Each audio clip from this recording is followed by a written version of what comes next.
اعوذ باللہ من الشیطان الرجیم بسم اللہ الرحمن الرحیم اسٹوڈنٹس السلام علیکم 10th کی پاکستان سٹڈیز کے لیکچر کے ساتھ ہم موجود ہیں اور دوسرے چیپٹر میں ہم پاکستان کے دوسرے ممالک کے ساتھ تعلقات پڑھ رہے تھے اور آج ہم پڑھیں گے پیج نمبر 38 میں پاک ایران تعلقات Pakistan Iran relations. Number 1 point ہے اس کا 1947 میں ایران نے پاکستان کو سب سے پہلے تسلیم کیا۔ تو سوال ہوگا کہ پاکستان نے ایران نے پاکستان کو کب تسلیم کیا، یا یوں کہہ لیں کہ کس ملک نے پاکستان کو سب سے پہلے تسلیم کیا؟ ایران نے۔ ٹھیک ہو گیا جی۔ ایران اور پاکستان دونوں اسلامی ایشیائی، کیونکہ دونوں ایشین ہیں ہونے کے ساتھ ساتھ پڑوسی ممالک بھی ہیں۔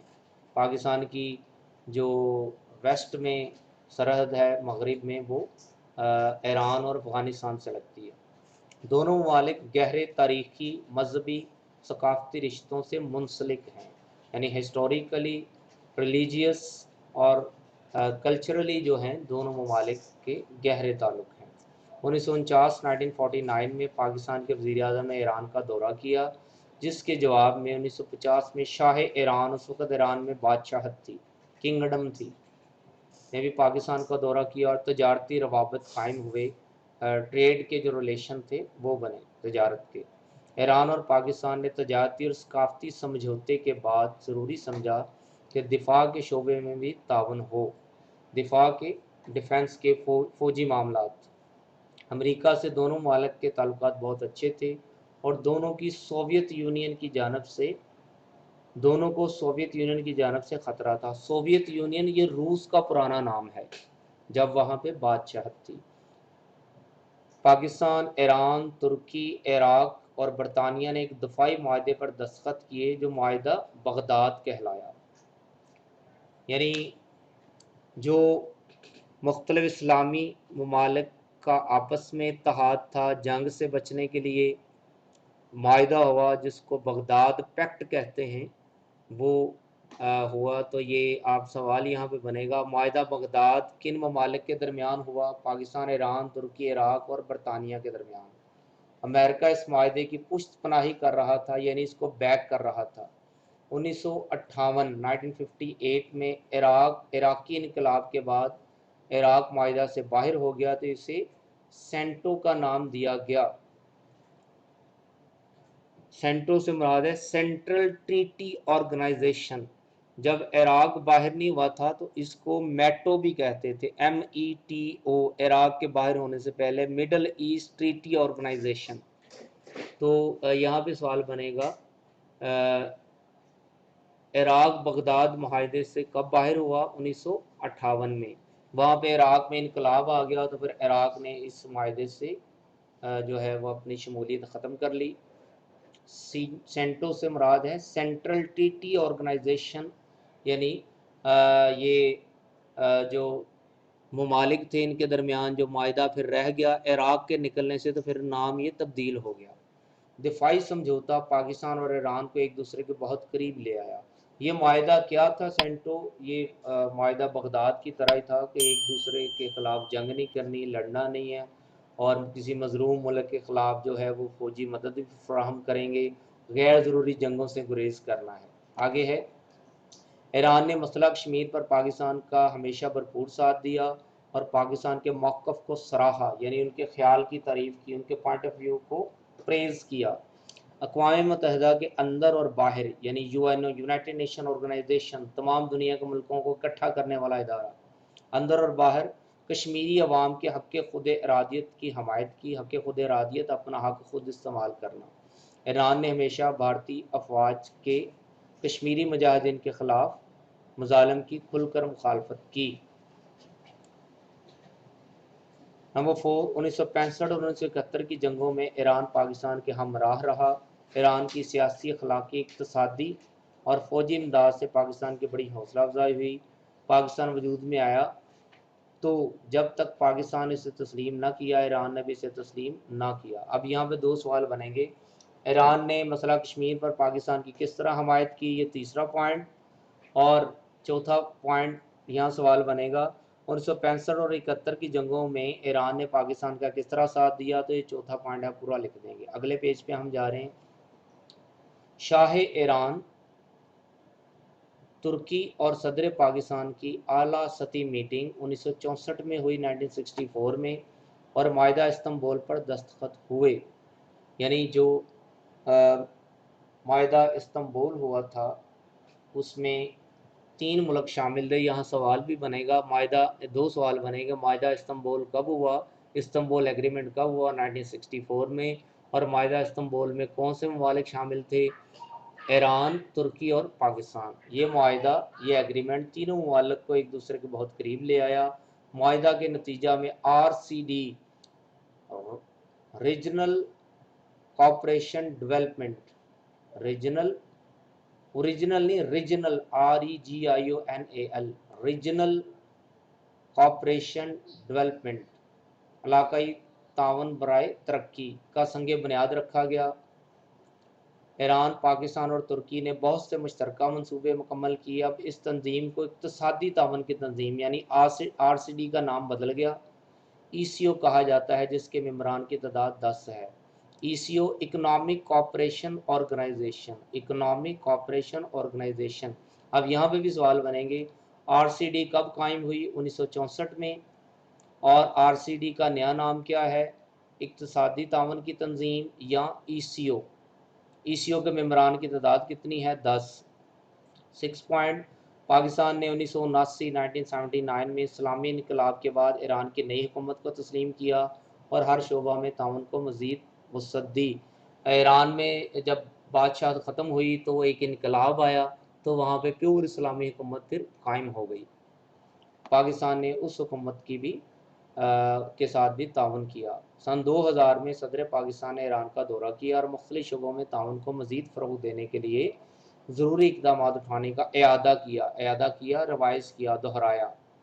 2013 में सदर पाकिस्तान ने ईरान का दौरा किया। इस दौरे में ईरान से पाकिस्तान के ज़रिए भारत तक गैस पाइपलाइन के मंसूबे का जायज़ा लिया गया। 8वां पॉइंट, 2019 में वज़ीर आज़म पाकिस्तान ने ईरान का दौरा किया। इस दौरे में वज़ीर आज़म पाकिस्तान और ईरानी सदर के दरमियान मुलाकात में सरहदों पर सिक्योरिटी के लिए मुश्तरका फ़ौज बनाने, दहशतगर्दी के मसले से निपटने, तजारती ताल्लुकात को मज़ीद फ़रोग़ देने और गैस पाइपलाइन मंसूबे के लिए इक़दामात पर इत्तफ़ाक़ किया गया। इस मंसूबे की तकमील से पाकिस्तान का तवानाई का यानी एनर्जी का मसला काफ़ी हद तक हल हो सकता है। यानी 2019 में प्राइम मिनिस्टर ऑफ पाकिस्तान ने जब ईरान का दौरा किया तो ईरान के प्रेसिडेंट के साथ जो कॉमन बाउंड्री लाइंस हैं पाकिस्तान और ईरान की, यहाँ पे फ़ौज बनाने, टेररिज्म के मसले को हल करने और जो ट्रेड के मामलात हैं उनको प्रमोट करने के लिए, और गैस पाइपलाइन का जो प्रोजेक्ट था उस प्रोजेक्ट को मुकम्मल करने के लिए इत्तफ़ाक़ किया गया, जिससे पाकिस्तान के जो एनर्जी क्राइसिस का मसला है वो काफ़ी हद तक हल हो सकता है। आगे देखिए जी, पाकिस्तान अफ़गानिस्तान ताल्लुकात। नंबर 1, अफ़गानिस्तान पड़ोसी इस्लामी और एशियाई मुल्क है। दोनों ममालिक के दरमियान कदीम मजहबी, तारीख़ी, सकाफ़ती, नस्ली और जोग्राफियाई रिश्ते हैं। यानी दोनों ममालिक के दरमियान रिलीजियस, हिस्टोरिकल और कल्चरल और जोग्राफिकली जो रिश्ते हैं वो बहुत पुराने हैं। क्योंकि जब इंडिया पाकिस्तान नहीं बना था, अफ़गानिस्तान मुल्क तब भी मौजूद था, तब से मुसलमानों के ताल्लुकात अफ़गानिस्तान के साथ थे। पाकिस्तान वजूद में आया तो दोनों मुल्कों में ताल्लुकात का आगाज़ खुशगवार नहीं था। अफ़गानिस्तान ने पाकिस्तान को बड़ी देर से तस्लीम किया और फरवरी 1948 में सफारती ताल्लुकात की इब्तिदा हुई। दोनों ममालिक के दरमियान जो ताल्लुकात होते हैं वीज़ा और एम्बेसी के, उसको सफारती ताल्लुकात कहते हैं। और यहाँ पे सवाल बनेगा, पाकिस्तान और अफ़गानिस्तान के दरमियान सफारती ताल्लुकात की इब्तिदा कब हुई, 1948। दोनों ममालिक के दरमियान जो वीज़ा, एक दूसरे का वीज़ा लगवाने के जो ताल्लुकात होते हैं उसको सफारती ताल्लुकात कहते हैं। नंबर 3, बरतानवी हिंद, यानी जब इंडिया पाकिस्तान इकट्ठा था, और अफ़गानिस्तान के दरमियान बॉर्डर के तयन के मसले को हमेशा के लिए हल करने के लिए 1893 में सेक्रेटरी वजारत ख़ारजा हुकूमत हिंद सर डेवरन ने अफ़गान बादशाह अमीर अब्दुर्रहमान से मुज़ाकरात किए और एक मुआहिदा लिखा गया जिसकी रूह से सरहद का हतमी तयन कर दिया गया। अफ़गानिस्तान ने डेवरन लाइन को बैन अवी सरहद मान लिया। यानी बरतानवी हिंद और अफ़गानिस्तान के दरमियान जो बाउंड्री लाइन का मामला था उसको 1893 में हल किया गया। और यहाँ पे एक सवाल बनेगा, बरतानवी हिंद और अफ़गानिस्तान के दरमियान बार्डर का मसला किस तरह हल किया गया, तो ये पूरा तीसरा पॉइंट आ जाएगा। इसको डेवरन लाइन भी कहते हैं। वो सर हुकूमत हिंद का जो वजारत ख़ारजा का सेक्रेटरी था उसका नाम था सर डेवरन। इसको ड्यूरेंट भी पढ़ा जाता है, बाद जगहों पे डेवरेंट भी सुनने को मिलता है। अगला पॉइंट देखिए जी, अफ़गानिस्तान चारों तरफ से खुश्की में घिरा हुआ मुल्क है, इसे समंदर तक रसाई हासिल नहीं है। ये MCQ के लिए, चारों तरफ से खुश्की में घिरा हुआ मुल्क कौन सा है? अफ़गानिस्तान। इसे समंदर तक रसाई हासिल नहीं है। रसाई पहुँच, दूसरे ममालिक से तजारती तल्लुकात के क़याम में अफ़गानिस्तान को दुश्वारी पेश आ रही थी। हालात को देखते हुए पाकिस्तान ने अफ़गानिस्तान को राहदारी की सहूलतें देने का ऐलान किया। कराची की बंदरगाह से सामान लाने और ले जाने की इजाज़त दे दी गई। बंदरगाह होती है जो पोर्ट होती है जहाँ पे समंदर में लोड करने के लिए सामान जिस मैदान में रखा जाता है उसको बंदरगाह कहा जाता है। अप्रैल 1978 1978 में अफ़गानिस्तान में एक फ़ौजी इनकलाब और दिसंबर 1979 में रूसी अफवाज के अफ़गानिस्तान में दाखिले से। यहाँ पे सवाल बनेगा, अफ़गानिस्तान में फ़ौजी इनकलाब कब आया? अप्रैल 1978 में। और अगली बात देखते हैं अगले पेज पे, ताल्लुकात में दोबारा तलखी पैदा हो गई। अच्छा, यहाँ पे सवाल बनेगा पिछले पेज पे फिर कि अफ़गानिस्तान में रूसी अफवाज कब दाखिल हुई? 1979 में, 1979 में।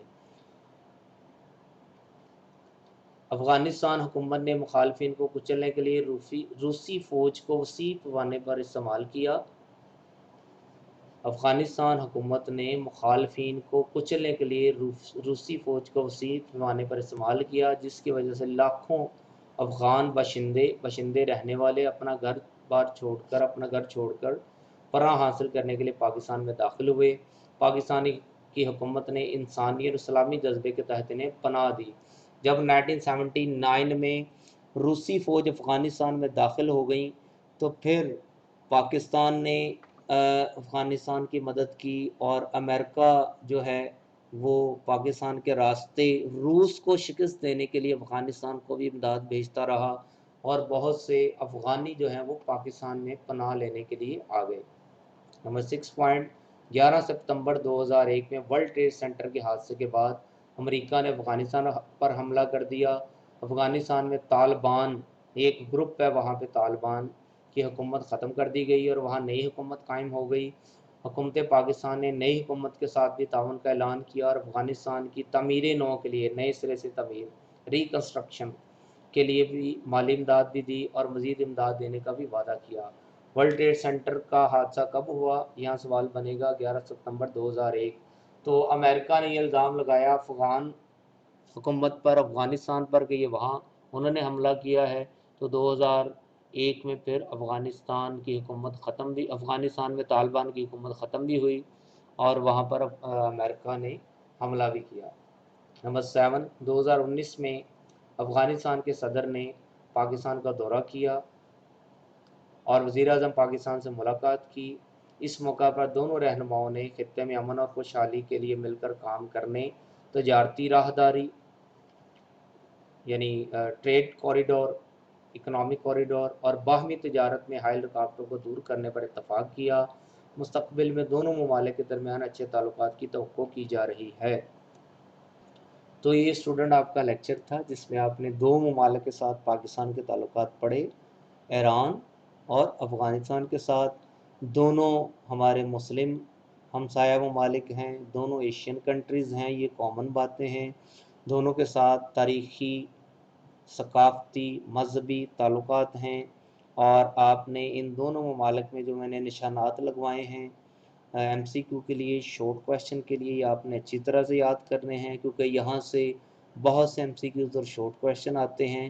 ख़ासकर सन ऑर्गेनाइजेशंस के नाम, तंजीमों के नाम, उनकी एब्रीवेशन, ये आपने अच्छी तरह से याद करनी है क्योंकि फिर जब टेस्ट होता है तो आप अच्छी तरह से याद नहीं करते तो उनको भूल जाते हैं। اس وجہ سے آپ نے بہت اچھے طریقے سے یہ جو جس طرح ای سی او تھا اکنامک کوآپریشن آرگنائزیشن، یہ کارپوریشن لفظ نہیں، یہ کوآپریشن ہے. آر سی ڈی تھا ریجنل کوآپریشن ڈیولپمنٹ. یہ آپ نے سب بڑے اچھی طرح سے یاد کرنے ہیں تاکہ آپ کو یہ ٹیسٹ میں مدد دیں. انشاءاللہ اگلے لیکچر میں ملاقات ہوگی. السلام علیکم.